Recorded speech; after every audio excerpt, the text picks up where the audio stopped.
रमन्ना जी, justice B.R. गवाई जी, justice Suryakant जी,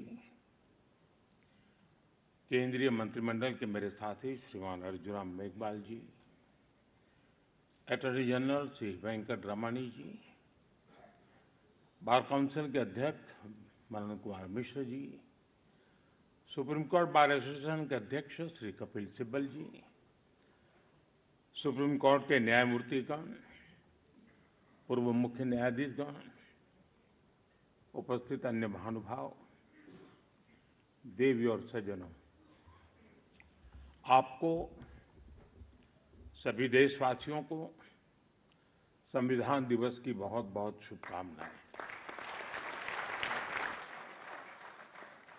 भारत के संविधान का ये 75वां साल पूरे देश के लिए एक असीम गौरव का विषय है। मैं आज भारत के संविधान को, संविधान सभा के सभी सदस्यों को आदरपूर्वक नमन करता हूं। साथियों, हम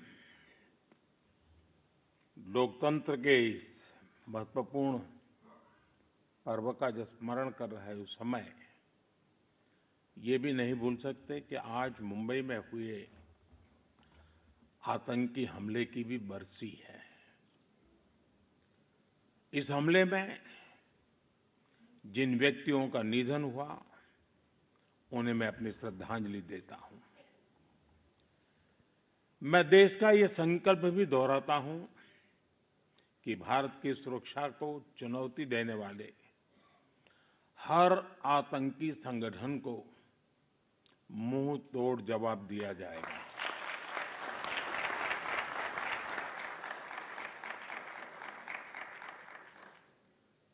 साथियों, संविधान सभा की लंबी बहस के दौरान भारत के गणतांत्रिक भविष्य पर गंभीर चर्चाएं हुई थी। आप सभी उस डिबेट से भलीभांति परिचित हैं और तब बाबा साहब आम्बेडकर ने कहा था, constitution is not a mere lawyer's document. Its spirit is always the spirit of age.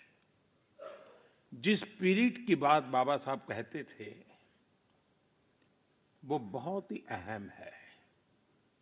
देश काल परिस्थिति के हिसाब से उचित निर्णय लेकर हम संविधान की समय-समय पर व्याख्या कर सकें, ये प्रावधान हमारे संविधान निर्माताओं ने हमें दिया है। हमारे संविधान निर्माता ये जानते थे कि भारत की आकांक्षाएं, भारत के सपने समय के साथ नई ऊंचाई पर पहुंचेंगे। वो जानते थे कि आजाद भारत की और भारत के नागरिकों की जरूरतें बदलेगी, चुनौतियां बदलेगी। इसलिए उन्होंने हमारे संविधान को महज कानून की एक किताब बनाकर नहीं छोड़ा, बल्कि इसको एक जीवंत, निरंतर प्रवाहमान धारा बनाया। साथियों, हमारा संविधान हमारे वर्तमान और हमारे भविष्य का मार्गदर्शक है। बीते 75 वर्षों में देश के सामने जो भी चुनौतियां आई हैं, हमारे संविधान ने हर उस चुनौती का समाधान करने के लिए उचित मार्ग दिखाया है। इसी कालखंड में आपातकाल जैसा समय भी आया और हमारे संविधान ने लोकतंत्र के सामने आई इस चुनौती का भी सामना किया। अटल पेंशन योजना भी सरकार ने शुरू की है, जिससे आप सभी जुड़ सकते हैं और इसके तहत बहुत छोटा सा अंशदान देकर आप 60-65 वर्ष के बाद एक नियमित पेंशन के हकदार हो सकते हैं। ऐसे अनेक प्रयास सरकार की तरफ से आपका जीवन सरल बनाने के लिए किए जा रहे हैं, जिससे कि आप अपने मिशन पर पूरी तरह से ध्यान दे पाए। आप जो कुछ भी कर रहे हैं, जिस परिस्थिति में कर रहे हैं, जिस कठिनाइयों के बीच कर रहे हैं, वो सचमुच में अनमोल है, काबिले दाद है।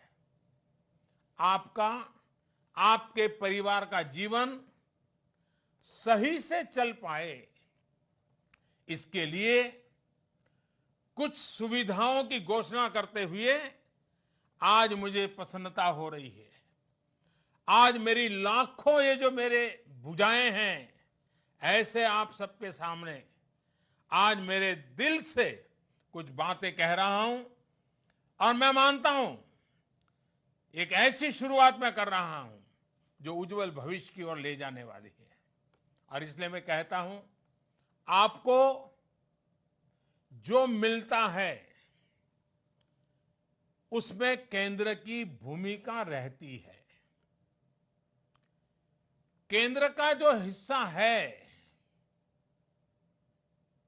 हर महीना जो आपको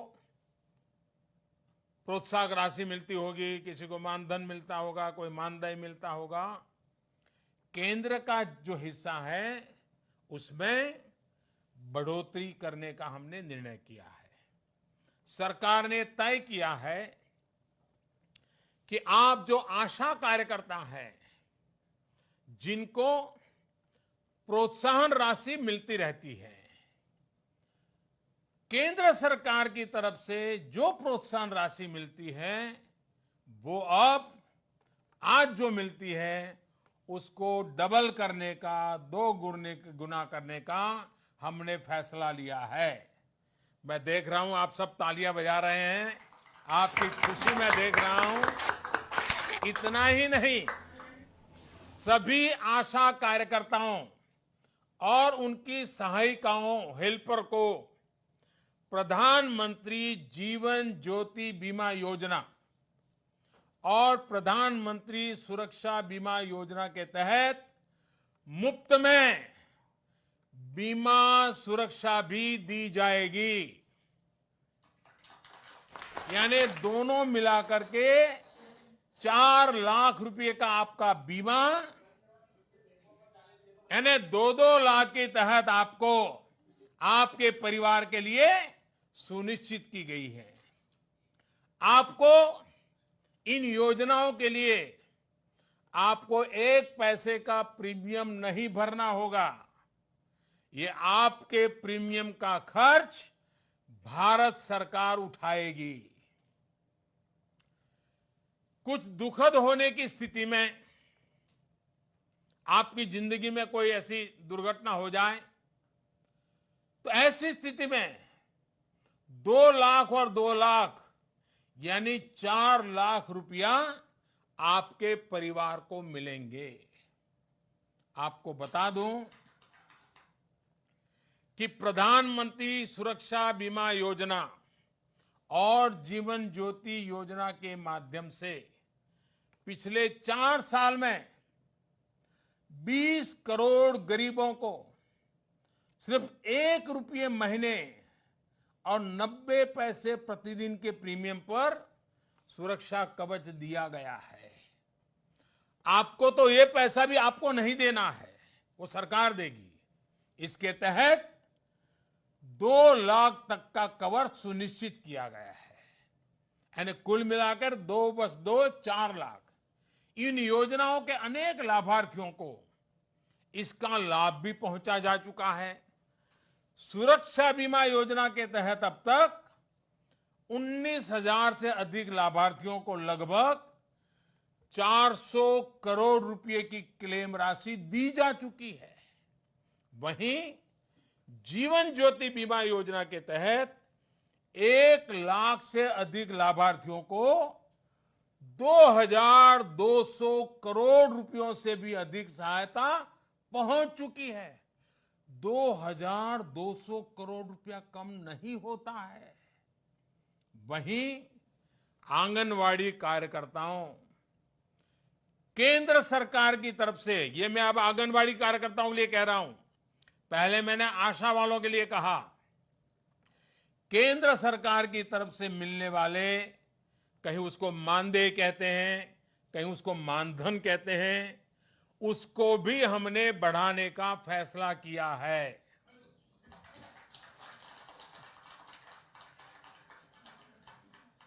जिनको अब तक 3,000 रुपया मिलते थे, उनको अब 4,500 रुपया मिलेंगे।